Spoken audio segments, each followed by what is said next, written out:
चर्चा कर रहे हैं कि बट सावित्री का है व्रत। तो सबसे पहले तो मैं आपको ये कह दूं, ज्येष्ठ के कृष्ण पक्ष की अमावस्या को होने वाला जो व्रत है उसे ही बट सावित्री व्रत के नाम से जाना जाता है। यहाँ तो बहुत लोग इस देश में पूर्णिमा को भी करते हैं, लेकिन जो ग्रंथ में भविष्य पुराण में जिसका वर्णन किया गया है वो ज्येष्ठ कृष्ण पक्ष की अमावस्या को ही यह व्रत होता है। तो अब के बार जो यह व्रत है तो मैं आपको निवेदन करूंगा, बहुत जन 17 तारीख को करने के लिए जा रहे हैं, यानी 17 मई। तो ये 17 मई को बिल्कुल भी नहीं है, क्योंकि 16 मई की रात्रि में 1:30 बजे के बाद ही अमावस्या समाप्त हो जाएगी। इसलिए उदिता के हिसाब से 16 तारीख को ही ये अमावस्या है। तो बट सावित्री का व्रत है वह 16 तारीख को है अमावस्या, यानी 16 तारीख को ही आप बट सावित्री का व्रत कीजिएगा। मातृ शक्ति के लिए व्रत किसी वरदान से कम नहीं है।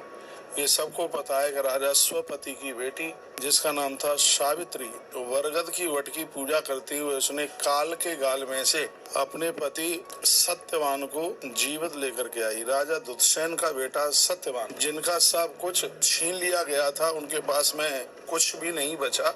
इस राजा रानी की आंखें भी चली गई थी, लेकिन यमराज के संवाद में सावित्री ने अपने सास ससुर के नेत्र मांग लिए। और इतना ही नहीं, सावित्री को कोई संतान नहीं थी तो इसने 100 पुत्र भी मांग लिए, और कोई भाई नहीं था 100 भाई भी मांग लिए, और यमराज के गाल से अपने पति को जीवित लेकर के आ गई। ऐसी सावित्री जो वरगद की पूजा छोटे से ही करती थी, वट की पूजा।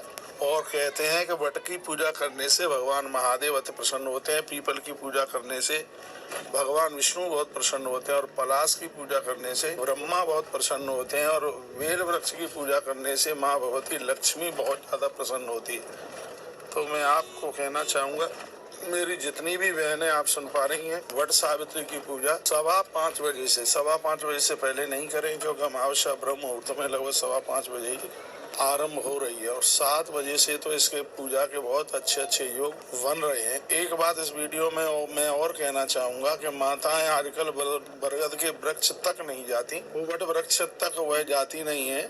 उनके पति या बेटा घर में ही वट वृक्ष की डालियां तोड़ करके ले आते हैं, जो कि एक बहुत बड़ा अपराध है। आप वट वृक्ष के पास तक जाइए, यदि है नहीं तो आपने गमले में भी यदि वट वृक्ष लगाया है तो उसका भी आप पूजन कर सकते हैं। वैसे ऐसा कहा गया है, जो कि ग्रंथ में है, कि जब आप पूजा कर रहे हैं तो बरगद की पूरी छांव आपके ऊपर होनी चाहिए।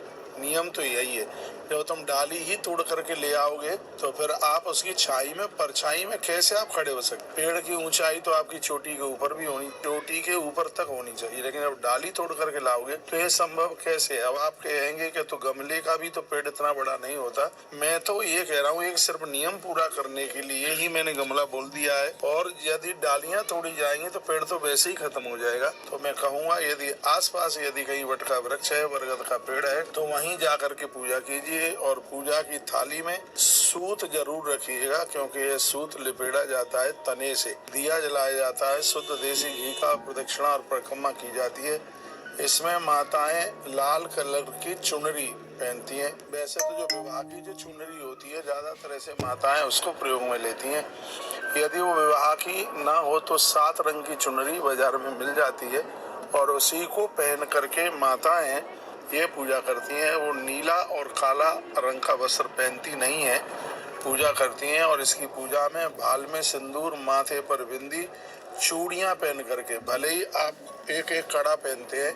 आज मैं भारत की पूरी माताओं को, विदेश में भी यदि भारतीय कल्चर की माताएं, मैं उनको यह बोलना चाहूँगा कि आप अपने हाथ में चूड़ियां पहन करके, पीली रंग की चूड़ी, लाल रंग की चूड़ियां पहन करके, और फिर आप यह पूजन करें। कहते हैं 16 श्रृंगार करते हुए माताएं वट पूजा करती हैं, बट सावित्री की पूजा करती हैं। इसमें प्रदक्षिणा वगैरह सब होता है, गीत गाए जाते हैं, पति का आयुष्य बढ़ाया जाता है, पति का इसमें स्मरण किया जाता है। माता नेत्र बंद करके पति का स्मरण करती हैं। तो मैंने कुछ एक संक्षेप में जानकारी मैंने आपको दी है। पीतल के लोटे में जल ले जाया जाता है, स्टीला छोड़िए, पीतल वंश वृद्धि को बढ़ाता है। पीतल के लोटे में जल ले जाया जाता है, घर से ले जाया जाता है, क्योंकि घर से खाली बर्तन ले जाना शुभ है।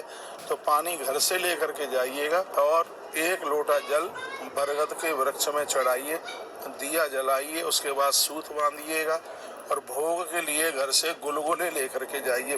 पुआ जिसे बोलते हैं ना, छोटे छोटे गुलगुले, वह गुलगुले लेकर के जाइए। हल्दी भी तने में लगाइए, जड़ में लगाइए, कुमकुम भी लगाइए। ये पूजा की विशेष चीज है। इसमें गुलगुले, बतासे इत्यादि पूजा में लिए जाते हैं। दिया मिट्टी का जलाया जाता है। इसमें मिट्टी का दिया जला करके रखा जाता है। मैंने संक्षिप्त में कुछ जानकारी आपको दी है। इसका विस्तार तो मैं वैश्य पुराण से 1 घंटे की भी रील बना सकता हूँ, लेकिन आप भी इसमें बिल्कुल बोर होंगे, इसलिए मैंने बहुत संक्षेप में ये सब बातें मैंने आपको बताई है। बिना जल और बिना सूत और बिना दिए की यह परिक्रमा बिल्कुल अधूरी है।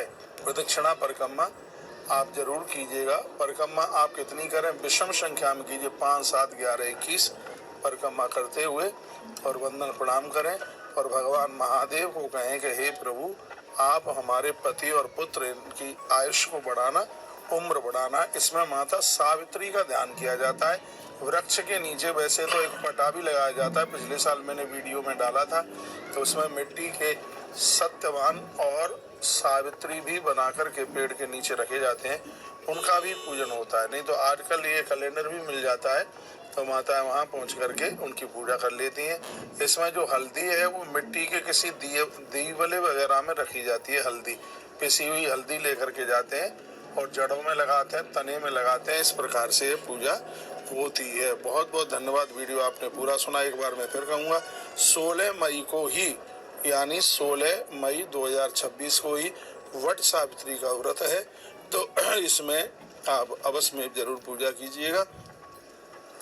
और इसकी अमावस्या की कथा भी है। अब ये वीडियो बड़ी हो रही है और मैं एक दूसरी वीडियो और आपके लिए भेज रहा हूँ, जहाँ उस वृक्ष के नीचे थोड़ा बैठ करके आप वट सावित्री की कथा जरूर सुनिएगा। बहुत बहुत धन्यवाद आप सभी के लिए। वीडियो आपने पूरा सुना, आगे भेजिए। अपना ध्यान रखिए, फिर मैं आपसे मिलता हूँ। पति ने कहा मैं विदेश शिफ्ट हो रहा हूँ, तुम अपना